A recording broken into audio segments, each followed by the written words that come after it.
Bueno, la idea con este bloque es un poco tratar de analizar los distintos aspectos que tiene la reforma de la Ley de Riesgo del Trabajo. Ustedes van a encontrar, o han encontrado en sus asientos, lapiceras y papeles. En este caso, si quisieran hacer alguna pregunta, les pedimos que nos acerquen la pregunta escrita. Y nuestra intención, como son tantos temas, era hacer una especie de mega entrevista con estos tres profesionales que nos acompañan en el día de hoy. Son el doctor Gonzalo Davini, el doctor Juan Carlos Mariani y el doctor Enrique Quintana. Así que la idea es básicamente ir planteando algunos temas, charlándolos entre todos. ¿El audio estamos bien? ¿Cambiamos por el otro?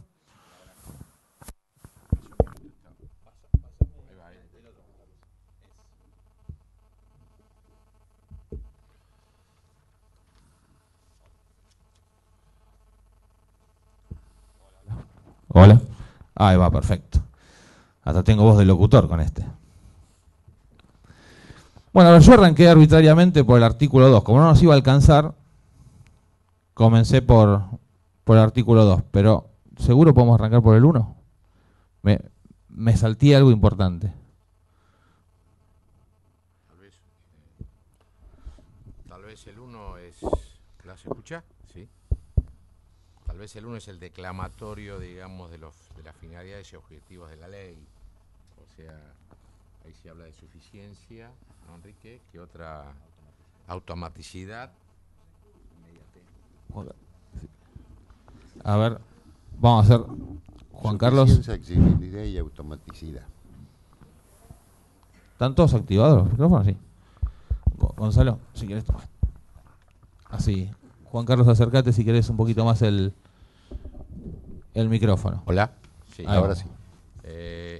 Decía que, digamos, la cuestión es si esta ley, en realidad deberíamos empezar por el título de la ley, ¿no? ¿Vamos por el título?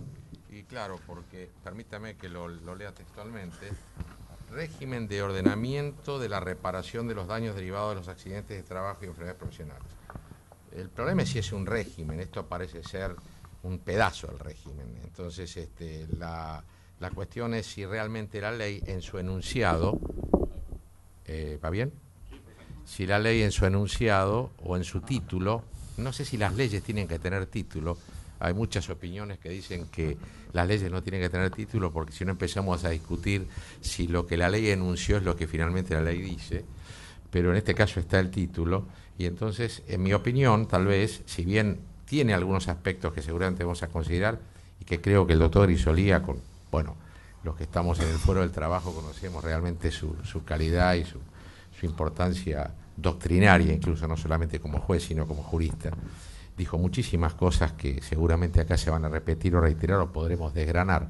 Pero lo cierto es que veamos si al terminar nuestro debate llegamos a que acá esto es un régimen o es nada más que un parche de lo que debería ser un régimen, considerando, y con esto le dejo la palabra a mis colegas, de que esta ley, que fue llamada la ley corta y la ley Speedy Ley, porque efectivamente se pergenió prácticamente en un mes y medio, cuando llevábamos, en mi caso particular, como asesor y representante de entidades empresarias como la Unión Industrial Argentina, la COPAR y la Cámara de Comercio, veníamos discutiendo con el Ministerio de Trabajo prácticamente desde aquí, ¿no? 2004 para adelante. Transitamos 72 proyectos, algunos, en fin, podríamos, no quiero extenderme, cuáles fueron realmente las razones que nos llevaron al no consenso que el gobierno y el ministerio querían para la elaboración del régimen, digamos, integral, la sustitución integral, porque la ley 24 sigue vigente. Por eso digo que esto no es la creación de un régimen, esto es la agregación, si se quiere, la sustitución de un pedazo de la ley, porque mucha parte de la ley, incluso entrando en contradicción, como seguramente vamos a ver, con digamos, la ley 24.557, con algunas disposiciones de la nueva ley 26.773. Pero creo que podría ser la introducción al debate, y dejo a los colegas. Sí, antes que nada, buenos días. Coincido con el doctor Mariani, por supuesto. Creo que la intención del legislador en este caso fue solo vislumbrar el aspecto económico, modificaciones sobre el aspecto económico de la ley. Yo creo que también fue efectuada en razón de que posiblemente no hubiera consenso sobre los demás temas a tratar.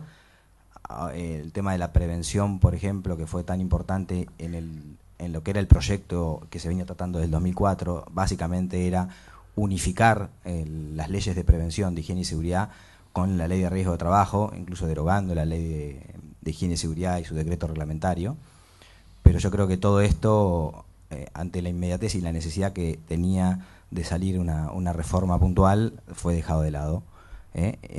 Lo que sí quería por ahí acentuar en lo que es el comienzo de este panel, es que la ley presenta cambios bastante paradigmáticos en cuanto a lo que era la ley inicial. Si bien reitera en los artículos 1 y 2 muchas disposiciones innecesarias, porque el régimen de automaticidad, celeridad e inmediatez de las prestaciones ya estaba en el régimen inicial, no era necesario que fuera reiterado por la ley 26773.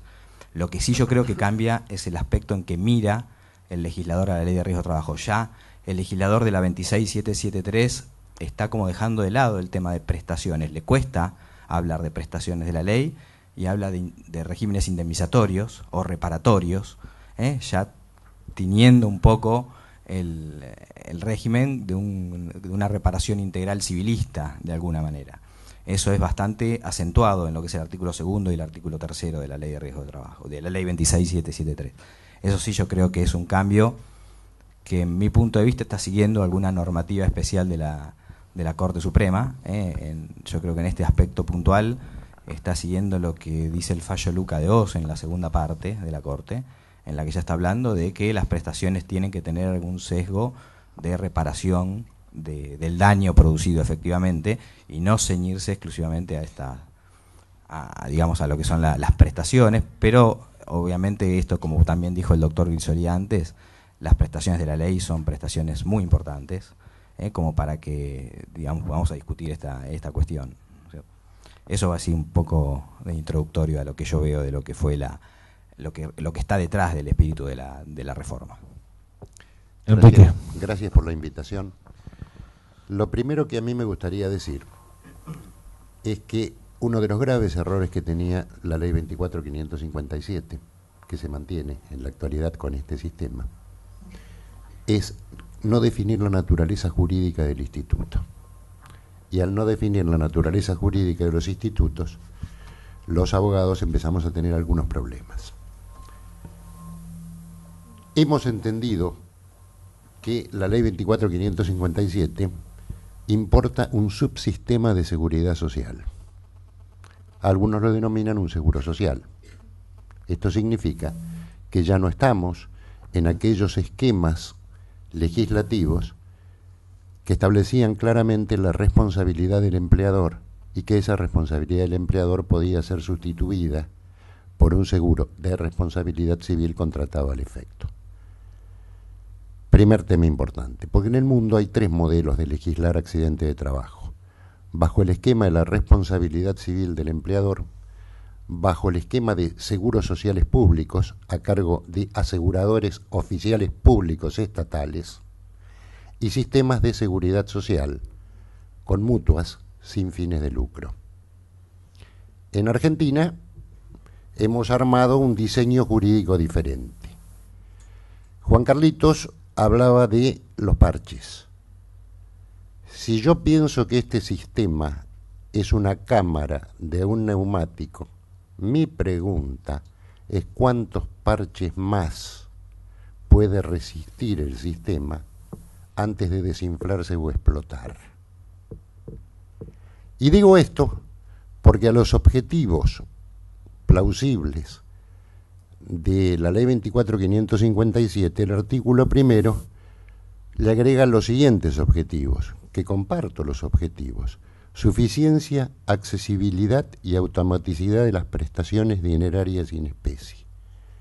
Y esto nos ubica en el claro plano de la seguridad social, porque la automaticidad, la accesibilidad y la suficiencia son regímenes o instrumentos públicos propios de la seguridad social. Aquellos que tenemos memoria, que tenemos un solo dígito inicial en la libreta de enrolamiento y que hemos asistido a todas las reformas legislativas, hemos visto lo que ha pasado cuando se han aumentado las prestaciones desde el punto de vista del seguro. Y recuerdo varias cosas para terminar esta introducción. Algunos productores asesores de seguros aquí presentes que también tienen un solo dígito en su documento de identidad, me gustaría que me dijeran cuánto era la nómina salarial o la prima relacionada con nómina salarial en los tiempos de la 23.643, cuando, como bien explicó el doctor Grisolía, las prestaciones económicas eran inferiores a las que hoy nos da este sistema. Ese porcentaje en la nómina salarial estaba entre un 9 y un 14%, pero los aseguradores podían hacer selección y control de riesgo y exclusiones de cobertura, lo que no se puede hacer a través de las ART en un sistema de seguridad social. ¿Cómo terminó la historia? Con 3 resoluciones, la 317, 318 y 319 del INDER del año 90, en la cual el INDER se retiró de la cobertura de reaseguros. Y eso significó que las aseguradoras en Argentina, a partir del año 90, no pudieran desarrollar más la rama de accidente de trabajo porque no había reaseguro. ¿Cómo se solucionó el tema? Con la 24028, que a partir de allí se pudo volver a operar. Entonces, estos datos de la realidad, que hacen a un análisis un poco más integral de si las prestaciones son suficientes o no, si es inconstitucional o no, y analizado desde el punto de vista de la actividad aseguradora, me parece que debe motivar algunas reflexiones un poco más profundas sobre qué impacto va a tener esto en la actividad técnica fundamentalmente del seguro y fundamentalmente en las coberturas de reaseguros. Como tengo 2 especialistas en Derecho del Trabajo y la Seguridad Social, yo voy a tratar de enfocarme en los aspectos técnicos del seguro.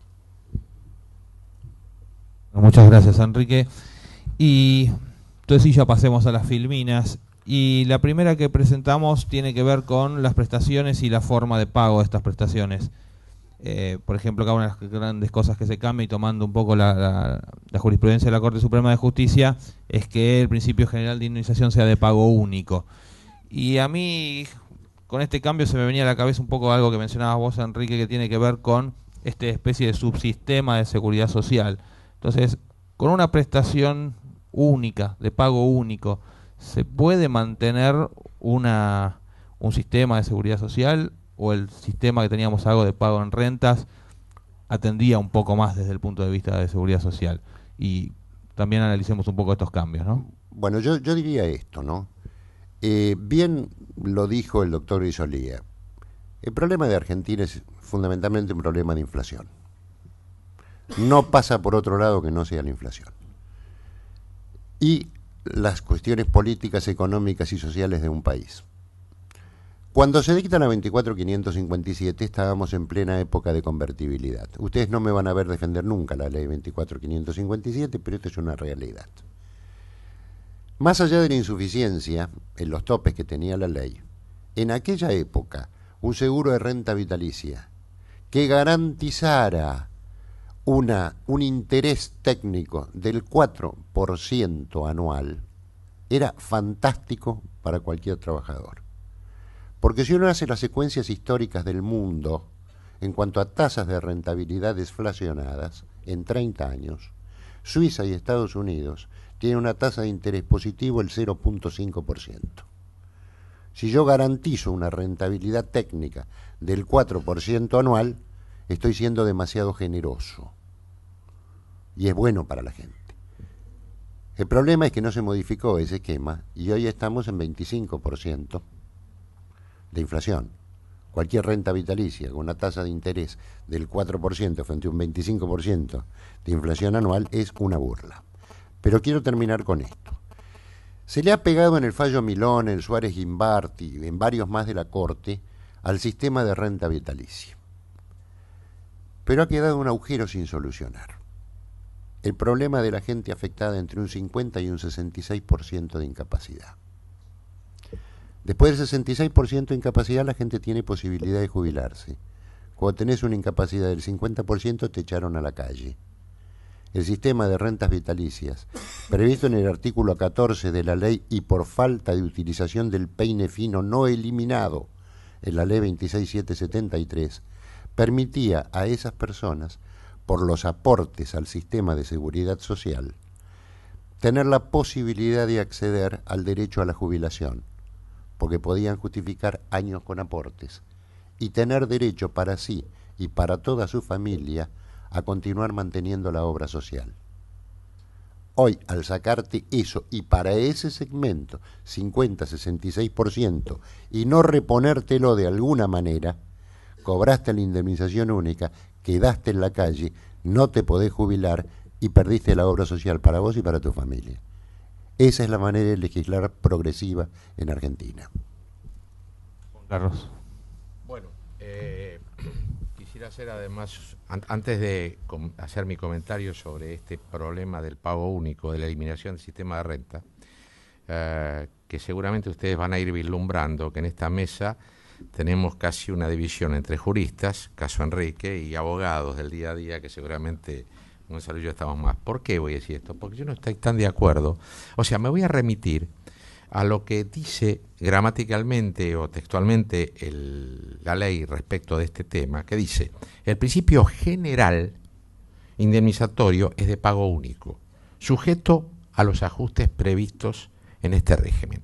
No dice el principio exclusivo, dice general. Quiere decir que si es general hay excepciones. Pero además, debo decirles lo siguiente: si bien es cierto, y ratifico lo que dijo Enrique, de que se eliminó el sistema de pago de renta, porque ya la Corte, en Milones fundamentalmente, lo había denostado, por un problema inflacionario, porque realmente el mecanismo llegado a la realidad no servía, lo cierto es que este párrafo es inconstitucional. Y les voy a decir por qué. Porque desde el año 94, cuando se reforma la Constitución, en su artículo 75, inciso 22, se incorpora al derecho interno los tratados y convenios internacionales suscritos o dados por la Argentina. La Argentina, hay 3 convenios de la OIT, el 17, el 18 y el 102, que establecen para las incapacidades de este grado el sistema de pago en renta. Y eso es derecho vigente en la Argentina. Entonces nos encontramos con una contradicción legal entre lo que son estos convenios internacionales que, insisto, están incorporados al derecho interno argentino, con esta ley que los deroga o pretende derogarlos. Con lo cual, acá tenemos una cuestión de, ya la primera de todas las que vamos a hablar, cuestión de inconstitucionalidad. Creo que esto debería policía. Y además, repito, dice principio general sujeto a las disposiciones. Porque además, me permito introducir, porque está dentro del artículo, otro problema que está en debate, y está en debate hoy en el Consejo Consultivo Permanente, al que Julio llamaba Comisión de Seguimiento, que yo integro por el lado en representación del sector empleador, y donde el otro día nos levantamos todos y nos fuimos airados porque estamos tratando de redactar un decreto que reglamente el mecanismo procedimental para hacer que la inmediatez que declama la opción excluyente a la que vamos a llegar sea lógico y posible, y resulta que no nos pusimos de acuerdo si la ley 26773 mantenía o había derogado una prestación o una institución de la 24557, que es la incapacidad permanente provisoria, que es aquella que tiene el trabajador cuando la Comisión Médica o la Comisión Médica Central la declara y dice, bueno, pero esto, como es arriba del 50%, es una incapacidad importante, tenemos que esperar, y mientras tanto ese trabajador va cobrando una renta periódica, una asignación mensual. La pregunta que nos hacemos es si el sistema también dejó sin efecto este instituto.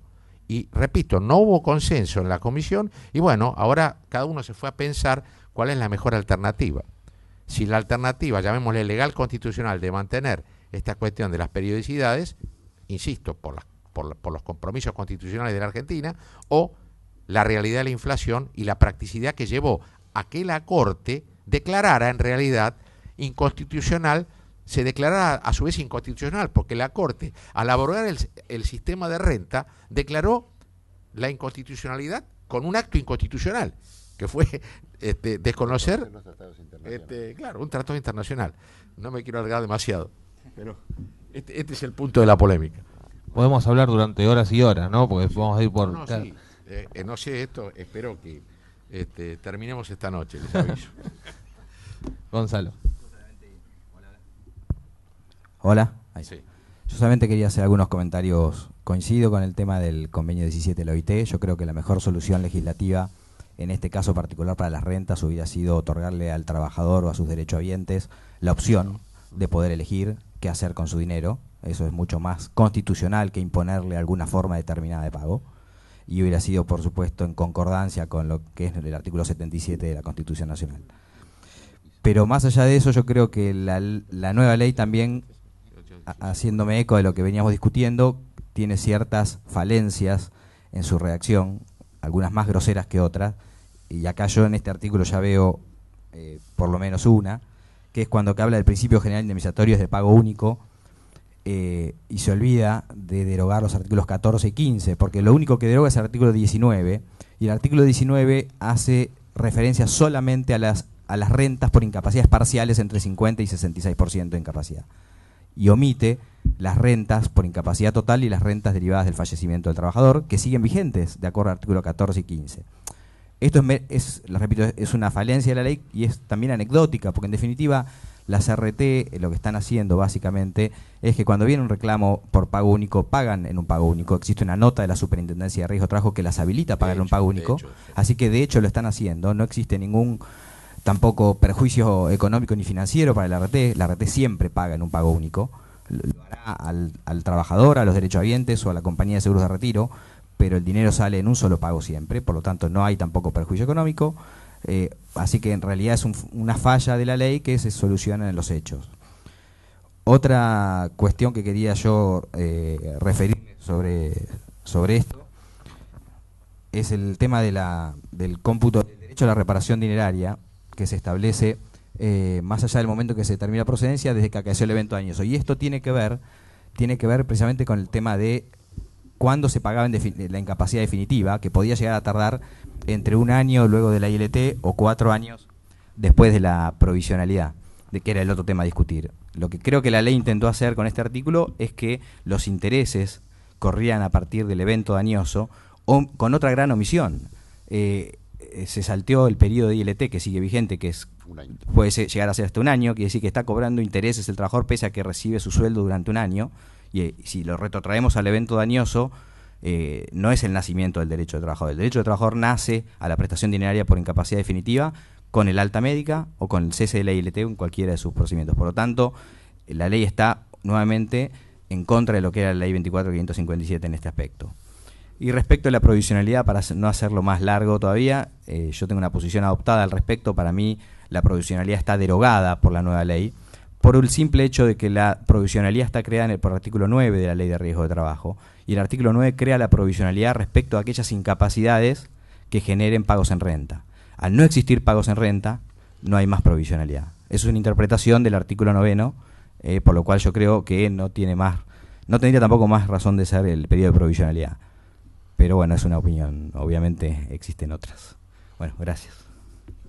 Bueno, vamos a avanzar entonces con este tercer artículo que yo lo titulé Daño Moral. Se me quieren pasar rápido, ¿viste? Las filmines.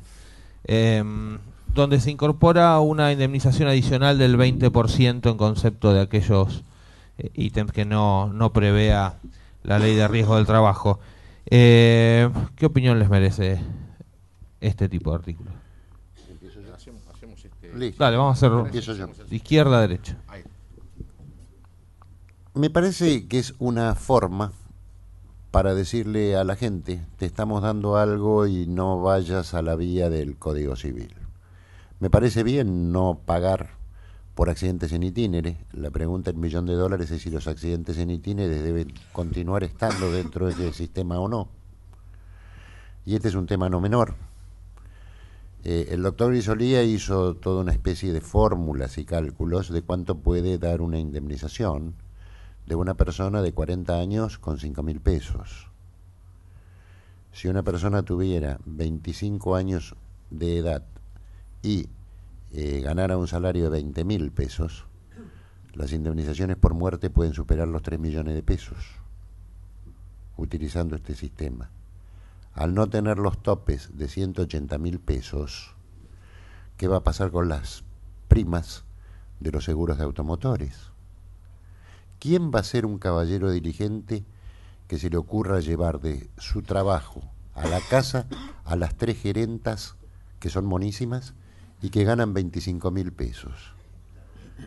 Porque si se tiene un problema el auto, choca una columna y se mueren las 3 gerentas, ese transporte benévolo de cortesía significa que la ART, que le va a pagar 3 millones de pesos a estas 3 gerentas, tiene la acción de subrogación del artículo 39 en contra del responsable del daño.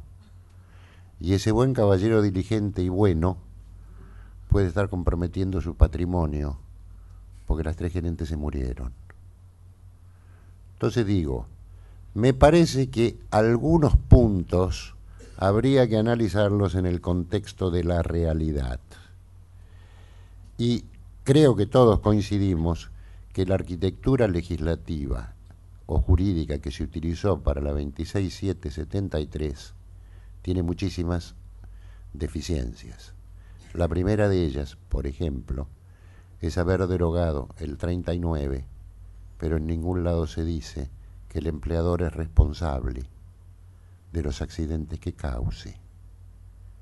Y cuando se habla en la ley de los seguros de responsabilidad civil, pienso en el caso de un trabajador de un buque, ¿qué se aplicaría? ¿Las normas del Código Civil o el Código de la Navegación?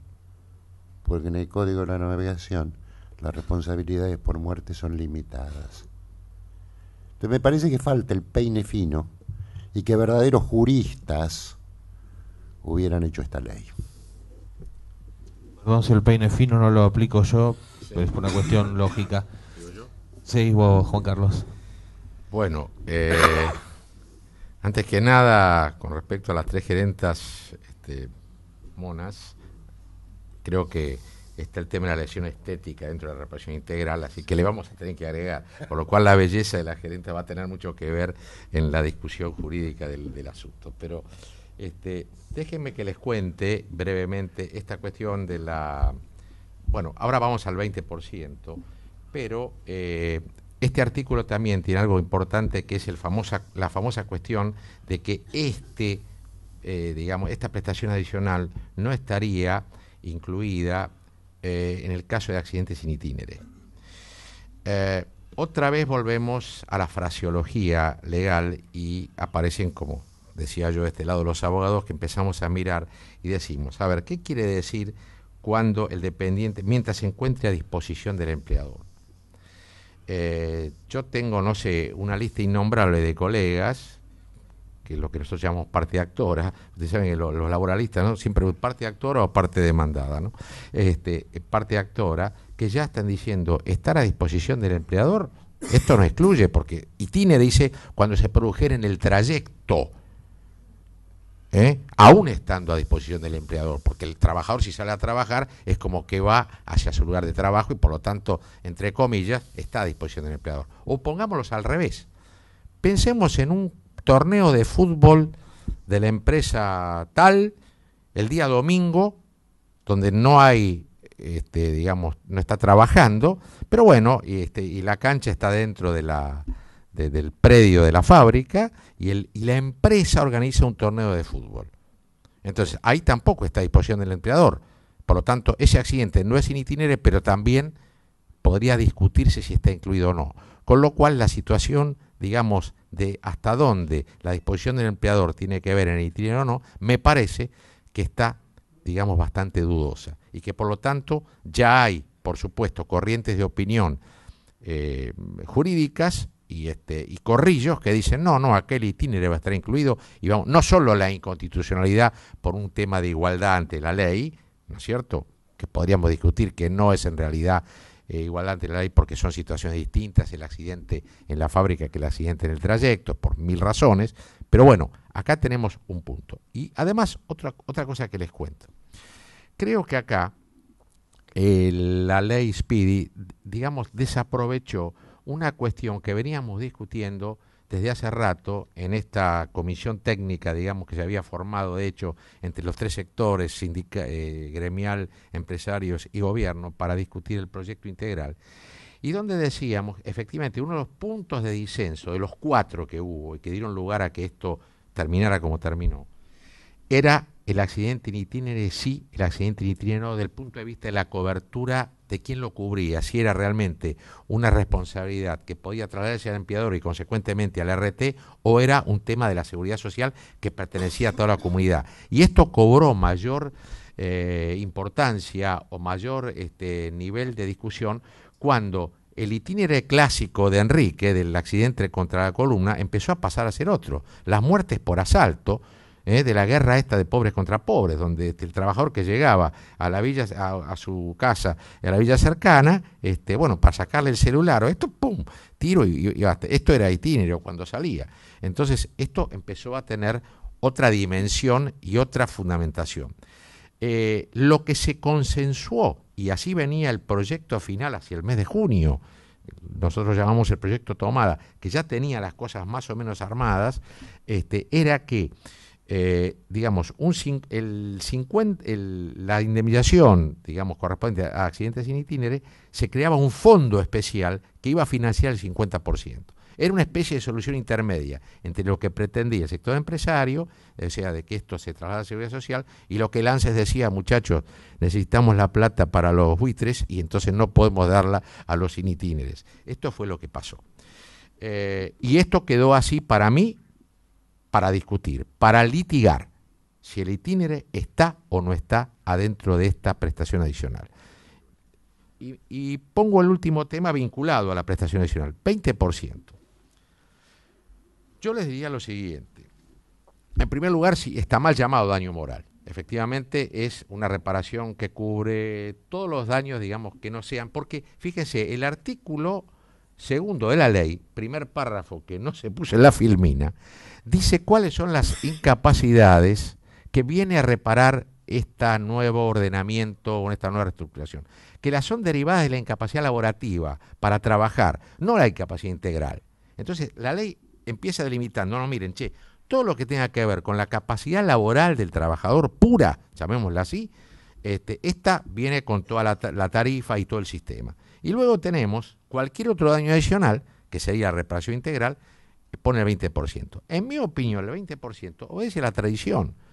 Desde hace años de años, por lo menos en mis 42 temporadas, el daño moral, que era lo que, digamos, era la palabra que era el pedazo que faltaba, o lo que se llamaba los perjuicios extrapatrimoniales, también llamado moral, era clásico, 20%, 100 más 20. 100. Entonces quedó como una sensación de que el 20%, y dicho hoy día las sentencias, cuando sean civiles o sean laborales, que consagran indemnizaciones de derecho común, así las llamamos nosotros, establecen este famoso porcentaje del 20%. Entonces la ley siguió, llamémosle la tendencia o la costumbre. Esta es para mí una explicación muy simplista, pero que tal vez pueda explicar por qué no fue 30, por qué no fue 40 o por qué no fue 25.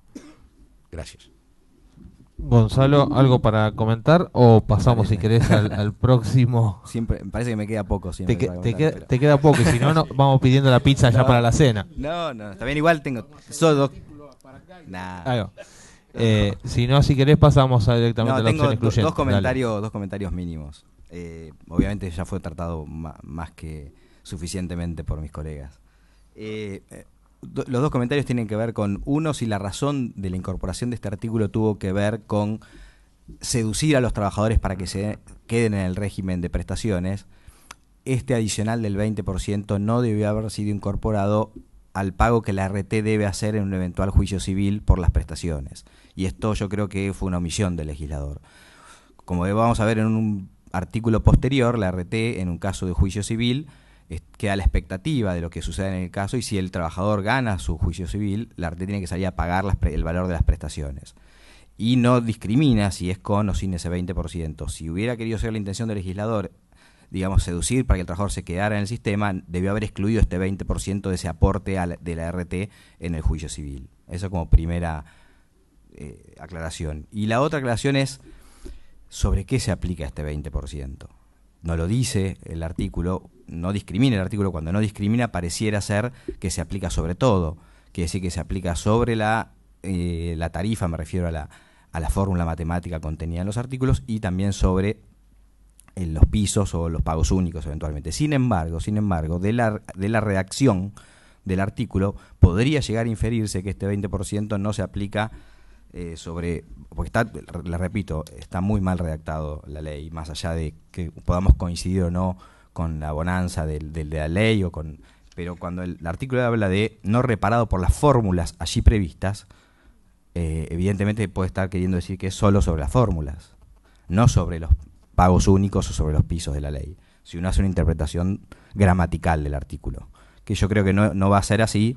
La ley no aclara en ningún momento, pero bien alguien podría agarrarse de daño no reparado por las fórmulas allí previstas. Las únicas fórmulas son las del artículo, obviamente, 14, 15 y 18 de la Ley de Riesgo de Trabajo. Para ser ecuánime vamos a arrancar con vos, Gonzalo. Así esta vez puede. No era una queja, no era una queja para nada. Lo tomé como un reclamo, No. Le cedo. Por eso, una hora cada uno. No, por eso, bueno. Doctor, en serio. Muy breve, en el artículo 4. Es horrible el artículo 4. A ver, muchas veces uno tiene que tener algún cuidado con el lenguaje, más si se trata de una ley. Todos estamos de acuerdo, o por lo menos yo y los que formamos parte de PACANEL creo que también, que la opción excluyente es buena, no está mal, y inconstitucionalmente, lo dijo el doctor Grisolía, no genera problemas. Ahora, ¿qué escribió el legislador? Porque esto que nosotros estamos diciendo no fue escrito por el legislador. El legislador dice otra cosa. Dice que los damnificados podrán optar de modo excluyente entre las indemnizaciones previstas en este régimen de reparación o las que le pudieran corresponder con fundamento en otro sistema de responsabilidad. Nadie puede optar algo en cuanto a indemnización si no conoce cuánto le van a dar. Entonces estamos poniendo el carro adelante del caballo. Y el artículo remata que los distintos sistemas de responsabilidad no serán acumulables. Entonces, la redacción debió ser sustantivamente diferente de la que el texto ha plasmado como tal. Miren, por esas desgracias y porque el mundo está equivocado, yo soy presidente del Grupo de Trabajo Mundial de la Asociación Internacional de Derecho de Seguros, de cúmulo de prestaciones y subrogación. Y precisamente de esto se trata fundamentalmente el artículo. Una cuestión es acumular prestaciones, acumular sistemas y acumular importes de reparación por uno u otro sistema. Son músicas totalmente diferentes y así están consagradas en el mundo. La opción excluyente es para el sistema de responsabilidad que vos querés atribuir, pero la pregunta en $1.000.000 es, si esto es un subsistema de seguridad social, no hay un concepto de responsabilidad en este sistema. Entonces mezclaron las peras con los limones, y así no se hacen las ensaladas de fruta. Coincido con Davini y que el propósito es bueno, es loable, lo escribieron mal. Y el peor de los disparates en este artículo 4, así dije que iba a ser muy breve, dice al final, o casi al final del artículo, la prescripción se computará a partir del día siguiente a la fecha de recepción de la notificación. Esto es que literalmente el legislador consagró la prescripción de un día. Lo que quiso decir el legislador es el inicio del plazo de prescripción se computará desde tal fecha, que es diferente a decir la prescripción se computará. Entonces digo, esta falta de sintonía fina, de peine fino en la ley, los buenos o malos propósitos o lo que fuere, quedan desvirtuados por las discusiones jurídicas que generan. Y si se quiere limitar la litigiosidad, hay que empezar a escribir bien los textos. Juan Carlos. Bueno, vamos a tratar de ser breves en esta cuestión. ¿Algún tema más, además del artículo 1, vamos a tener que sacar? Sí, está bien, correcto. Antes que nada, la verdad que Julio Orizolía, lo escuché con atención y me pareció coincido absolutamente con él en todo lo que fue la historia, el origen, la historia y la tradición de la opción excluyente, su no cuestionamiento durante 80 años y la situación que se produjo, o sea, cuando la Corte tiene que salir con Aquino a abrogar el artículo 39 que prohibía, ya no opción excluyente, prohibía el acceso a la justicia civil. Entonces crea el cúmulo. Fue el único momento en que el cúmulo como sistema en la Argentina estuvo vigente, durante Aquino hasta acá.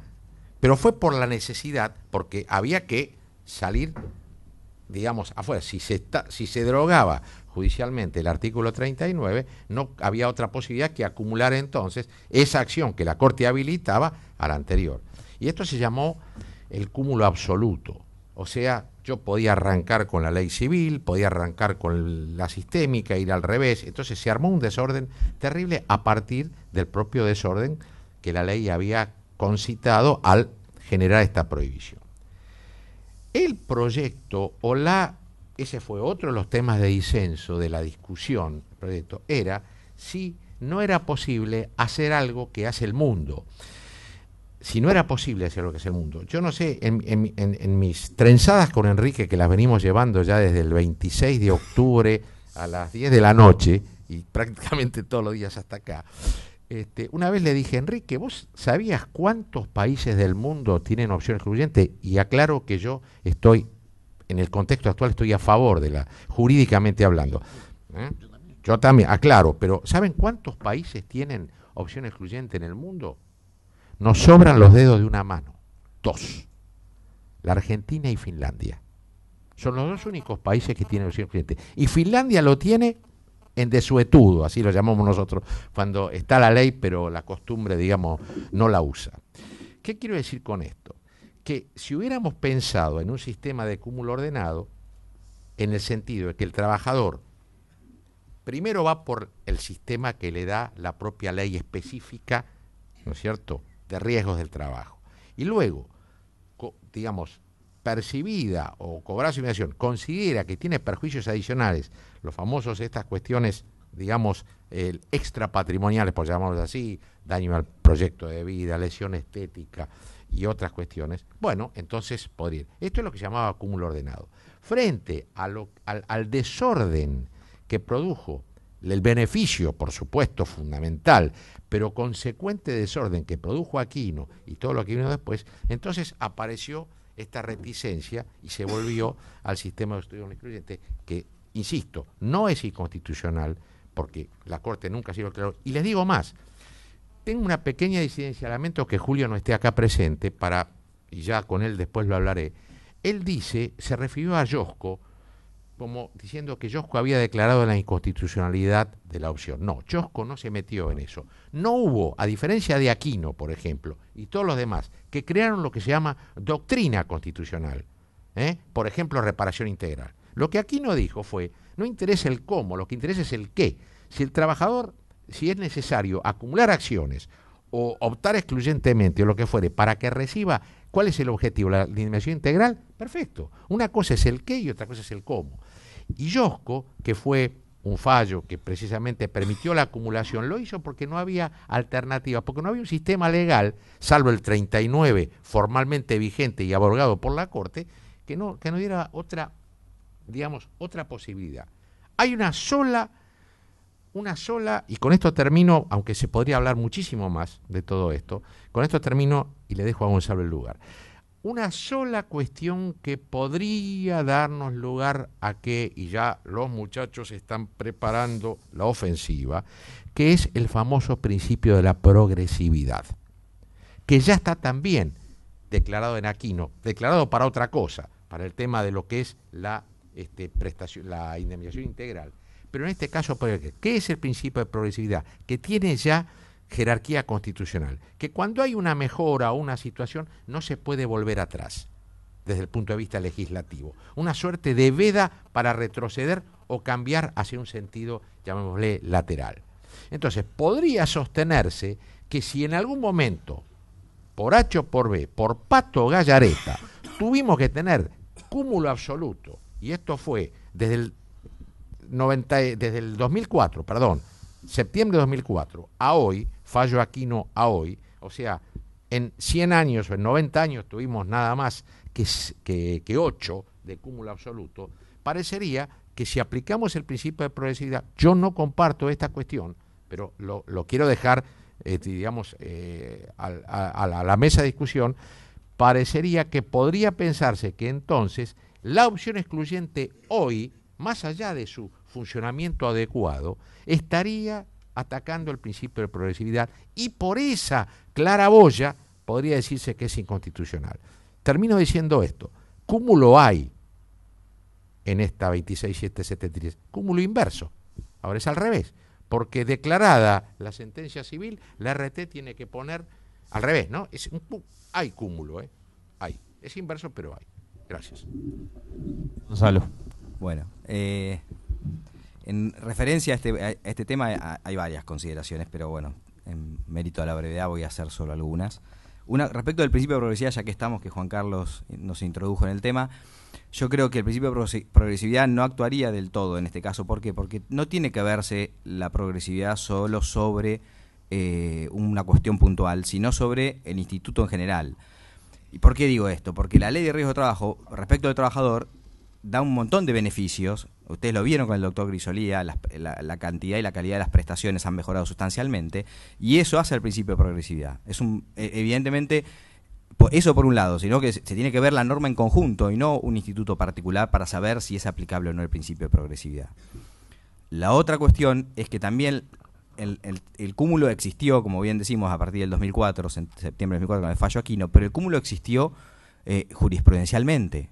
Si uno ve cómo fue el progreso de la ley de no tener acción civil a pasar a tener una opción excluyente, estamos en una mejora a favor del trabajador, clara mejora a favor del trabajador. ¿Y por qué digo esto? Porque la Corte nunca podría haber instaurado, a partir del fallo Aquino, la opción excluyente. ¿Por qué? Porque al Poder Judicial le está vedado legislar. Una vez que cae el artículo 39 por los planteos de inconstitucionalidad, el Poder Judicial no podía imponer una nueva norma, no podía crear una opción excluyente de una norma que no existía. Se hubiera colocado, digamos de alguna manera, con poderes legislativos que no le competen. La única opción que tenía el Poder Judicial cuando decreta la inconstitucionalidad del artículo 39 era el cúmulo. No había otra opción. Entonces no es que lo hizo diciendo el cúmulo es mejor que la opción excluyente, o consideramos que simplemente es lo único que podía hacer la Corte al declarar la inconstitucionalidad del artículo 39. Por lo tanto, el principio de progresividad es pasar de una inexistencia de acción civil salvo dolo del 1072 a una opción por cúmulo. Por lo tanto, yo creo que no habría, desde mi punto de vista, una acción que se podría realizar en cuanto a lo sostenido por varios doctrinarios, entre esos el doctor Schick también, como decía el doctor Grisolía, que sostiene la inconstitucionalidad a raíz de la afectación del principio de progresividad. Ya yendo a otros temas, sí, el tema operativo del artículo también es bastante deficiente. Tengan en cuenta que los plazos otorgados por el artículo 4 para la opción y para la posibilidad de que la RT ponga en conocimiento del trabajador o sus derechohabientes las prestaciones no coinciden con los plazos que tienen las aseguradoras para expedirse acerca de la aceptación o rechazo del siniestro. Las RT tienen 10 días con la posibilidad de suspender 20 días más la aceptación o rechazo del siniestro. ¿Cómo van a poder hacer para en 15 días notificar al trabajador si ni siquiera saben si van a aceptar o no el siniestro? Por ahí lo están investigando todavía. O sea, esto tiene que ser solucionado por la reglamentación. Entendemos que va a ser solucionado por la reglamentación, pero mientras no existe esa reglamentación, esto es de cumplimiento imposible para las ART. Porque evidentemente hay una contradicción en los plazos. Más aún si hablamos de lo que son fallecimientos. Ya ni siquiera hablamos de aceptación o rechazo de siniestro, hablamos de saber quiénes son los derechohabientes de acuerdo a la ley. Investigar si existen derechohabientes, hijos no reconocidos, posibilidad de concubinato a través de informaciones sumarias. Estamos hablando de plazos que exceden largamente los 15 días que habilita la norma. Eso en cuanto a la instrumentación del artículo. Y también quería hablar un poco del tema de la prescripción. Si la prescripción, el inicio del plazo del cómputo, digamos, de la prescripción es a través de la notificación, me inclina a pensar de que si no existe tal notificación estamos creando una obligación imprescriptible. O sea, el trabajador va a poder venir a 15, 20 años después a reclamar algo y diciendo no, si no, nunca comenzó a computarse el plazo de la prescripción porque nunca hubo notificación alguna para hacer. Son cosas que evidentemente tienen que ser solucionadas por la reglamentación, como otros artículos de la ley. Si les parece bien, yo voy a saltear algunas filminas porque si no, no vamos a llegar y hay varios temas para tocar. Pero vos, Enrique, querías hacer algún comentario respecto de lo que son las obligaciones que tiene la ART en caso de que el trabajador vaya por la vía civil. Claro, es decir, con los viejos sistemas, y voy a ser también muy breve en esto, con los viejos sistemas, si alguien iba por la vía civil, cuando estaban los sistemas de responsabilidad civil, no cobraba la tarifada, si le rechazaban la demanda, se acababa la fiesta. No tenía derecho porque era una opción. Algunos laboralistas vivos hoy están planteando que no se trata de una opción excluyente, sino una opción con renuncia, para tratar de atacar la ley con el tema de la irrenunciabilidad. Yo siempre digo que cuando uno va a Europa o a Estados Unidos en turista, te dicen pollo o pasta. No estás renunciando a nada, simplemente estás eligiendo uno de los dos platos. O en ese orden. O en ese, no estás renunciando. Pero acá lo que me preocupa es el aspecto técnico de este sistema. Dijiste cuánto tenía que cobrar. Te rechazaron porque se fueron por otra vía. La sentencia puede terminar por caducidad de instancia. Pueden darle una cifra menor o mayor. En todo caso, si bien no va para el damnificado, la RT debe pagar el 100%. ¿Quién se lo chupa la diferencia entre el reclamo civil y lo que depositó el Estado a través del Fondo de Garantía o Fondo de Reserva? Perdón que interrumpo, pero ya hay un planteo de inconstitucionalidad que conozco acerca de que ese excedente vaya al Estado y no quede para el trabajador. Por eso. Ya hay un planteo, en un expediente, hablo de... Segundo tema. Las RT no van a ser parte en el proceso civil, pero van a tener que pagar intereses y además van a tener que pagar costas. Y esto va a dar motivo a muchos arreglos entre los que son partes en el proceso en función de las transacciones. Porque si la prueba te viene mal, acordás capital más intereses y después llamás al tonto de la película, la ART, que pague.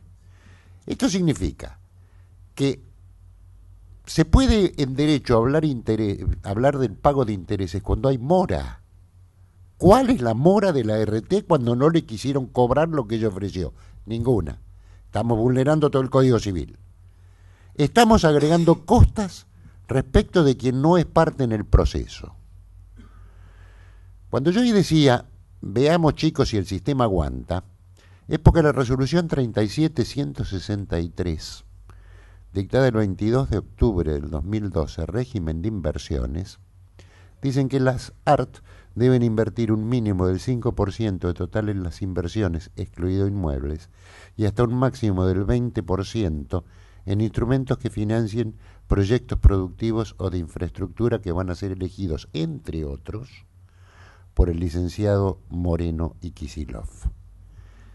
¿Te permitirá este sistema, que supongo va a ser deficitario si las alícuotas no se fijan como corresponde, tener el plafón suficiente para pagar intereses a tasa activa por la duración del proceso civil? Simplemente dejo una inquietud técnica. No sé si Gonzalo, ¿vos querés algún comentario al respecto? Sí, mínimo. Con respecto a lo que dice, sí, el doctor estoy en coincidencia de que la RT evidentemente no está previsto en la normativa que sea parte en el juicio civil. Sin embargo, he escuchado ya de varios magistrados, incluso de ministros de las Cortes Provinciales, que para poder llevar a cabo esto ellos van a obligar de alguna manera a la citación como tercero de la RT, porque evidentemente hay un claro desmedro del derecho de defensa de la aseguradora en el juicio civil, que no existiría la posibilidad, o según obviamente esto estamos hablando de previsión en el futuro, de lo que va a hacer cada magistrado, de lo que pensará hacer, pero sí da lugar claramente a la posibilidad de fraude. Eso es, mismo cuando se está diciendo que la RT va a tener que salir, incluso, ni siquiera habla de judicialmente, incluso una mediación civil, con conciliar dentro de una mediación civil, la RT también tiene que salir a pagar las prestaciones. Ya ni siquiera, no es que le fue mal en la prueba, no es que la pericia médica le dio... No, estamos hablando de la mediación civil donde no se produjo prueba, con que basta con que el empleador concilie con el trabajador para que la RT tenga que venir a pagar. Sí tiene algunos, de alguna manera, atenuantes esta situación respecto de las costas, ya que las costas se van a pactar solamente respecto, teniendo como base imponible solamente aquella parte que exceda de las prestaciones. Lo que es hasta el monto de las prestaciones no va a llevar regulación de honorarios, solamente va a ser, esa es la única atenuante que existe respecto del tema, pero evidentemente falta mucho por reglamentar. Yo creo que una reglamentación debería encauzar esta situación, ¿no es cierto?, para que no se produzcan estas situaciones. Permitime con respecto a lo que decía Gonzalo, por supuesto, en lo que coincido muchísimo y especialmente suscribo de que la progresividad no sea. Lo que pasa es que yo comenté lo que está ocurriendo en el ambiente, pero efectivamente tal vez un tratamiento de la progresividad adecuadamente dado va a evitar esto. Pero hay un pequeño problema que otra vez tiene que ver con la forma en que lo escribieron. Gonzalo nos decía recién de que en materia de costas, la regulación de horarios va a ser respecto de la parte, digamos, que exceda lo que la RT hubiera depositado. Pero esto no es así. Pero no porque Gonzalo esté equivocado, sino porque la ley lo escribe de una manera que puede dar para otro lado. Porque dice, lo que hubiera percibido el trabajador. Pero el trabajador en realidad no percibió nada, porque él justamente si optó no percibió. Porque si percibe, como dice la ley, la percepción de cualquier suma implica opción. Entonces, lo que hubiera percibido, la diferencia entre lo que hubiera percibido, pero no, habría que haber dicho lo que habría percibido, si percibía. Pero al decir hubiera, es que la ley está como suponiendo que percibió. Entonces, el abogado del actor dice, no, un momentito, a mí regúlenme sobre la totalidad, porque el trabajador no percibió nada, por eso vine a la opción. Por eso accioné por vía civil. Porque yo quería más, consideraba que la prestación sistémica era insuficiente. Entonces, al no percibir nada, a mí me regulan sobre todo. Un detalle de los, así, en el salpicado de situaciones que aparece, que me pareció oportuno comentarlo en este momento. Para el próximo conferenciar, hágame acordar de invitar a los legisladores también, así les explicamos cómo se escriben. Yo voy a hacer un salto bastante veloz en la filmina, así voy a pasar al artículo 16, porque yo sé que la gente quiere escuchar y vos querías hablar. Que es el límite de los gastos no prestacionales que consigna la ley y fija un tope del 20% para los gastos precisamente de administración y otros no prestacionales y del 5% para las comisiones por intermediación. Bueno. ¿Hasta qué hora más o menos calculás que...? Voy a ser absolutamente breve. Bien. Mira que la gente tiene que tomar un café después, que no le caiga mal. Mi primera pregunta es, ¿cuál es el límite que en estos momentos el promedio de las aseguradoras de riesgos del trabajo tienen para gastos de administración y otros gastos no prestacionales? En algunos casos supera el 32%, ¿o me equivoco? Con forceps, llevarlos al 20%, alguien va a resultar perjudicado y no van a dar los números. Esta tendencia del legislador a querer ajustar en el tema de los gastos de algún tipo de organizaciones de la seguridad social, para mí las ART no son aseguradoras. Para mí las ART no hacen contratos de seguro, sino hacen contratos de afiliación, cuyas normas son regidas por la Superintendencia de Riesgos del Trabajo. En los contratos de afiliación no se aplica la 17.418. Si pensás en los gastos administrativos, el único antecedente es la ley 23.660 y 23.661 de obras sociales, que en su momento redujo para prestaciones sociales el 20% y para prestaciones médico-asistenciales el 80%. Y tampoco se pudo cumplir. ¿Qué vas a hacer? ¿Bajar salarios? ¿Eliminar la publicidad?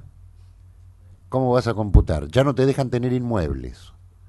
O sea, no vas a tener posibilidad de tener un prestador. Ese 20% va a ser difícil de alcanzar.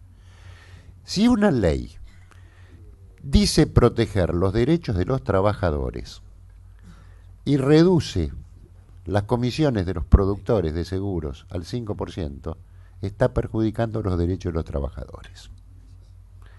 Porque los productores de seguros son trabajadores autónomos. Pero hay varios puntos. Esta ley, en forma absolutamente grave, de hecho está modificando la ley 22.400. La ley 22.400 modificó la ley 20.091. La ley de entidades de seguros y su control decía que el asegurador fijará las comisiones. La ley 22.400 le dio a los productores asesores de seguros dignidad, porque los puso en un mismo pie jurídico operativo con los aseguradores. Chicos, convengan qué comisión. Importa una gran regresión que una ley diga, las ART van a fijar de por sí las comisiones de los productores de seguros hasta un 5%. Macho, no servís para nada, te doy 0.3% y arreglate como puedas. Esto es ofender la dignidad y vulnerar la ley 22.400. Obviamente, si las ART hasta el presente habían convenido con productores asesores de seguros comisiones que más que duplicaban este límite del 5%, la pregunta era, la parte débil en la relación sinalagmática productor de seguros ART, ¿quién era? ¿Era la ART? Pareciera que no. Entonces esta limitación es desde todo punto de vista poco política, inaceptable, inconveniente. Los productores asesores de seguros por la ley 22.400 tienen actividad exclusiva, dejando más allá de que esto no se trata auténticamente de un contrato de seguro. Decirle, te voy a tratar de aumentar algo si me haces alguna cuestión vinculada a prevención o alguna otra cosa, es ofender la propia profesionalidad de los productores asesores de seguros.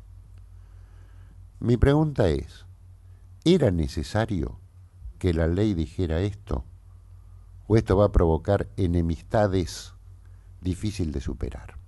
Es lógico que en algunas ART le hubieran dicho, habiendo contratos de seguro en vigencia, en donde ya se ha efectivizado la actuación de los productores, a partir de este mes te reduzco a tantos pesos.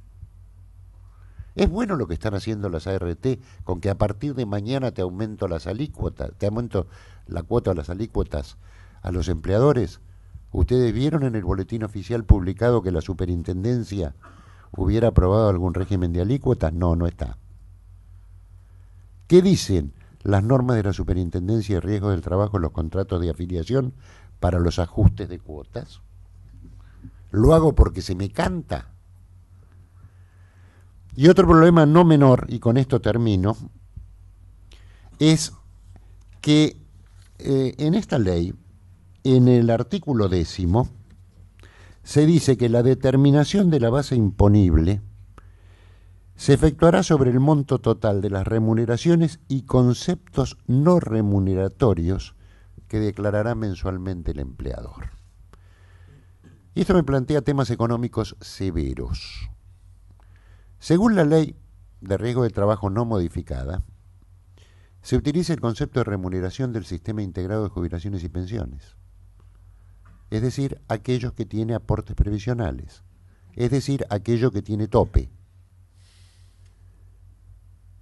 Un empleador, si un ejecutivo gana 50.000 pesos y está en relación de dependencia, ¿debe aportar por 50.000 pesos o por lo sujeto a aporte y contribuciones previsionales, que es mucho menor porque está fijado por el Estado? Si cobras como ART en función de rubros remuneratorios y no remuneratorios, ¿con qué y cómo le vas a pagar a los productores? Si incorporás para cobrar rubros no remuneratorios ¿cómo calculás el salario base para las indemnizaciones? ¿O le vas a decir a los trabajadores, no, tu salario está congelado por el último año, cuando estás cobrando de otra manera? Y esto va a servir, lamentablemente, para hacer crecer la litigiosidad y no para disminuirla. No hablo más, pues, sobre este tema. Gonzalo.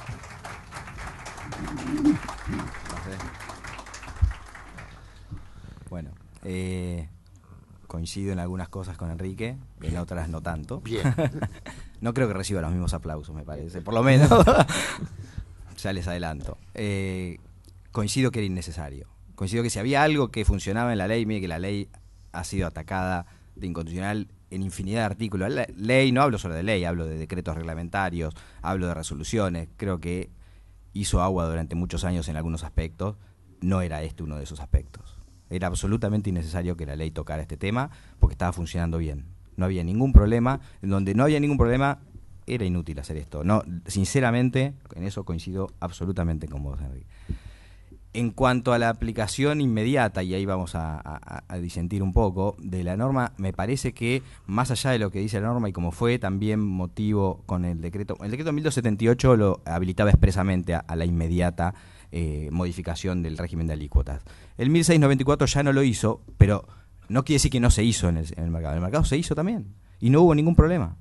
¿Por qué? Porque en realidad, si la aplicación de las nuevas, y esto como técnica asegurativa lo tenés que tener en cuenta, evidentemente si uno va a pagar más por prestaciones, tiene que cobrar lo adecuado, porque evidentemente uno cobra las alícuotas de acuerdo al riesgo cubierto, como en todo tema de seguros, por más que no coincidamos que es un contrato de seguros, pero la técnica asegurativa en cuanto a monto imponible tiene que ver con esto. Uno no puede salir a pagar prestaciones en forma inmediata, de acuerdo a la nueva normativa, sin antes cobrar una alícuota que tenga relación con ese nuevo riesgo cubierto. Y eso hace, y esto viene ¿por qué? Por un tema simple del hecho del príncipe. Acá las modificaciones del contrato, del sinalagma contractual, han sido dadas por una normativa impuesta.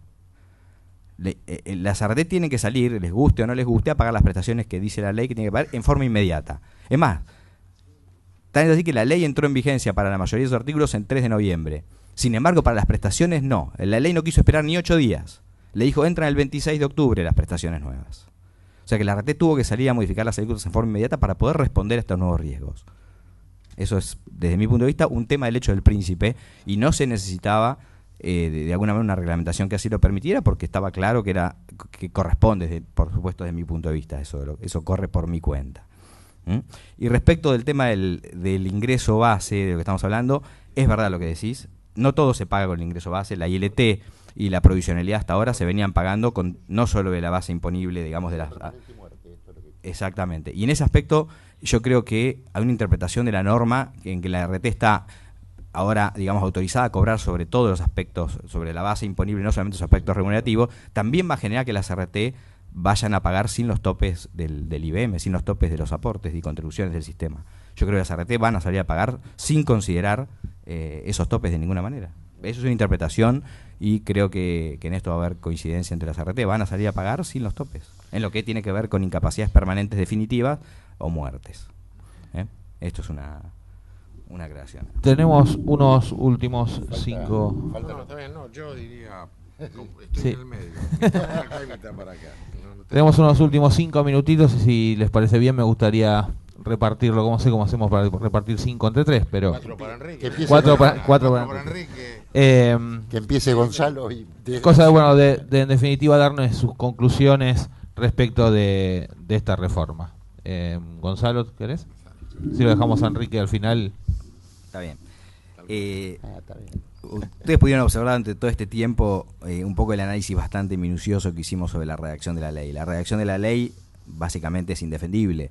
No puede estar tan mal hecha la redacción de la ley. Sin embargo, yo me quiero quedar con muchos más aspectos. Incluso cuando vimos las filminas con el doctor Grisolía, el doctor Grisolía sacó 6 o 7 aspectos positivos en una de las últimas filminas, y cuando habló de los negativos había 3 o 4, de los cuales dijo, este ya está solucionado por el Comité Consultivo Permanente, este está en vías de solución por el Comité. Quiere decir que los aspectos positivos superan holgadamente, desde mi punto de vista, los aspectos negativos. Esto no quiere decir cerrar los ojos y decir, esto está fenómeno.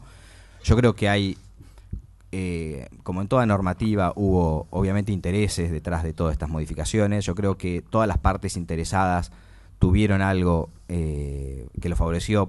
Por ahí no tanto, y eso lo entiendo, a los productores asesores claramente han sido los damnificados de la ley, pero yo creo que los trabajadores tienen unas prestaciones sinceramente muy superiores a lo que venían siendo los sistemas anteriores. Estamos hablando de un mínimo de 4.500 pesos el punto de incapacidad, para incapacidades inferiores al 50%. Si ya subimos las incapacidades para temas de muerte o de incapacidad total, estamos hablando de 750.000 pesos el piso. Son pisos que no se habían visto antes en nuestro sistema. Los trabajadores realmente han recibido un impulso de las prestaciones muy, muy sustancial. También se han reducido los plazos de cobro. Desde mi punto de vista, al estar derogada la provisionalidad, los trabajadores van a acceder a las prestaciones en forma mucho más rápida, en pago único. Las empresas, por supuesto, han salido favorecidas. Yo creo que a lo que más apuntaba esta normativa fue a reducir el índice de litigiosidad. Desde mi punto de vista, se va a reducir la litigiosidad, pero la litigiosidad que se va a reducir va a ser básicamente la litigiosidad civil. Yo creo que frente a la comparación de los montos que se reciben en el sistema, la litigiosidad va a continuar, yo creo que mermada también, porque no todos los trabajadores van a estar dispuestos a ir a sede judicial a pelear 2 o 3 puntos de incapacidad o lo que fuera, pero va a seguir existiendo. Yo creo que va a reducirse la litigiosidad en lo que tiene que ver en las acciones civiles. Tengo mis dudas sobre las acciones especiales, digamos en lo que es el fuero del trabajo. Yo creo que ahí también va a haber un incentivo en cuanto a si el monto por punto de incapacidad supera los 4.500, 5.000 puntos, muchos van a ir a pelear 2, 3, 4 puntos de incapacidad. Sí creo que si sale como tiene que salir del Comité Consultivo Permanente la incorporación de las nuevas enfermedades, esto va a hacer que muchas de ellas puedan llegar a ser pagadas dentro del sistema y no requieran llegar a sede judicial, pero esto vamos a tener que esperar un poco a ver cómo salen definitivas normas, que están aprobadas las enfermedades, también están aprobadas cuáles son los agentes de riesgo a los cuales tiene que estar expuesto el trabajador, pero vamos a tener que esperar porque ahí está la otra gran parte de la litigiosidad que tiene que ver con las enfermedades fuera del listado. Yo creo que la ley hace un aporte con este tema también. Para la CRT también es un aporte importante, sobre todo el tema de dar seguridad jurídica y de convalidar el sistema. Ustedes ven la nueva ley y no saben, o sí saben posiblemente, de que había otras propuestas que era directamente derogar el sistema tal como lo conocemos. Y estamos hablando de barajar y dar de nuevo. Por lo tanto, para la CRT es fundamental me refiero de un sistema que funciona, que realmente funciona, tiene sus deficiencias, es mejorable, va a seguir siendo mejorable, pero funciona, es un buen sistema para nuestro país, el de riesgo de trabajo. Me parece que haya una ley que lo convalide, que le diga este sistema sirve, va a seguir continuando, va a tener que ceñirse al listado de enfermedades con las modificaciones que se crean convenientes, vamos a tener que seguir trabajando con el baremo, pero es una convalidación fuerte del sistema de riesgo de trabajo. Eso es muy, muy importante para nosotros. Bueno, Gonzalo tomó la palabra que siempre le tocaba último, esta vez utilizó como 6 de los 5 minutos que había. Pero Juan Carlos y Quique los pongo en el desafío de optimizar el resto. Bueno, entonces, en realidad, aunque tuviera tiempo, creo que no lo utilizaría porque coincido muchísimo en todas las cuestiones que expresó Gonzalo como conclusión. Solo me bastaría decir de que, en todo caso, esto, a pesar de los inconvenientes que tiene, es un paso adelante porque estábamos en algo que el Julio Grisolía, a partir de Aquino para adelante, digamos, o de Castillo en realidad, que fue el primer fallo que declaró inconstitucionalidad en el sistema procedimental, ahí empezó toda la saga después de fallo, estábamos en la ley de jueces. La ley era lo que los jueces decían que tenía que ser porque no la había. Era una situación anárquica absoluta. Con esta tenemos un nuevo principio donde es cierto además lo que comentó Gonzalo, de que una de las alternativas en el caos que teníamos se presentaba: señores, deroguemos todo, chao, no hay más riesgo de trabajo. Esta fue una situación que incluso se llegó a hablar en alguna comisión en el Congreso.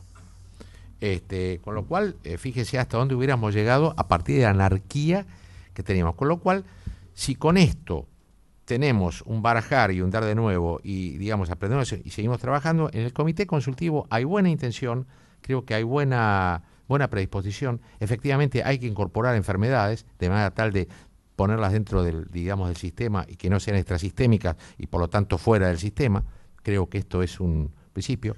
En este momento se está trabajando en un proyecto de decreto de ordenación del procedimiento administrativo, el cual incluso va a dar lugar a que el trabajador lo siga o en cualquier momento se desprenda y vaya a la justicia directamente. Si él quiere acortar el famoso tema de los plazos para llegar a la determinación de su incapacidad y con esto saber para dónde opta, si va para acá o para allá. O sea, que hay una serie de posibilidades que bien trabajadas y con un último detalle, que a mí me parece, y acá hablo desde mi rol estrictamente de abogado litigante, que me ha tocado muchísimos años serlo, y en esta especialidad. Creo que efectivamente el sistema tarifario hoy, perdón un detalle que era importante y lo voy a decir, una cosa que hizo la ley dentro de los famosos aspectos positivos y negativos fue legitimar el 1694. Porque el 1694, y también les digo que esto lo conozco porque participé en la comisión que deliberó su sanción, el sector empresarial dijimos, señores, cuando se eliminaron los pisos, los techos, y se pusieron los pisos, esto lo hizo el Ministerio y los asesores del Ministerio a partir de una disposición, artículo 2, creo, de la 2457, que dice que el Poder Ejecutivo le delegaba la posibilidad de mejorar las prestaciones. Nosotros dijimos, una cosa es mejorar y otra cosa es modificar las bases estructurales del sistema. El sistema estaba estructurado sobre un sistema de topes y pisos y ahora lo dieron vuelta. Esto era tal vez un exceso reglamentario, cuando hablamos de exceso reglamentario. Afortunadamente esta situación ha quedado consolidada, así como quedó consolidado el artículo 39 en su delegación. Hay mucho más que decir, pero repito, este es un buen comienzo y por supuesto, caballeros, tarea pendiente, prevención. Tenemos que trabajar mucho en eso y es muy importante. Gracias. Yo voy a ser muy breve. Comparto con Gonzalo y con Juan Carlitos en que la vestal sagrada son las ART. No toquen a las ART. No tengo nada para decir en contra de las ART, ni muchísimo menos. Simplemente hay modelos de legislar totalmente diferentes. Si las ART en su momento importaban algo como modificación en dar prestaciones de salud o en especie, las resoluciones de superintendencia te prohíben tener inmuebles, por lo tanto, efectores propios no vas a tener. Las prestaciones de salud en Argentina en favor de los trabajadores en relación de dependencia existen desde la 18610 con la creación de las obras sociales. O sea, el argumento de tenemos que mantener esto porque si no, me parece que al menos esto podría ser discutido. La ley posibilita 5 opciones. La primera, no contratar nada. Te aplicarán una multa, pero las indemnizaciones que tenés que pagar en forma clandestina no se aumentan. La segunda, el autoseguro, solo para 7 privilegiados que pudieron cumplir las normas. La tercera, las ART. Las cuartas son las entidades aseguradoras que han escindido su rama y o están recuperando de a poco su rama. Y la quinta opción es las mutuas patronales. Las mutuas patronales van a privilegiar la atención médica asistencial a través de las obras sociales y del hospital público. Estos 5 efectores tienen esquemas sustantivamente diferentes de análisis de lo que es la forma operativa. La gente tiene la libertad de elegir dentro de estos 5 posibles efectores distintos. Si la ecuación prima riesgo y reaseguro no cierra desde el punto de vista económico, pueden haber algunos conflictos. Hoy por hoy, 2 ART están en estado de liquidación por disolución forzosa, que es un luz ART y responsabilidad patronal. Desde el punto de vista de los inversores institucionales que configuraron las ART, existen normas horrendas técnicas de superintendencia de seguros que le impiden la recta evaluación de las inversiones y los activos. Todo esto lo sabemos. No tiene nada que ver con la ley. Entonces digo, los propósitos de esta modificación son excelentes. Está pésimamente escrita las modificaciones que se hicieron desde el punto de vista legislativo.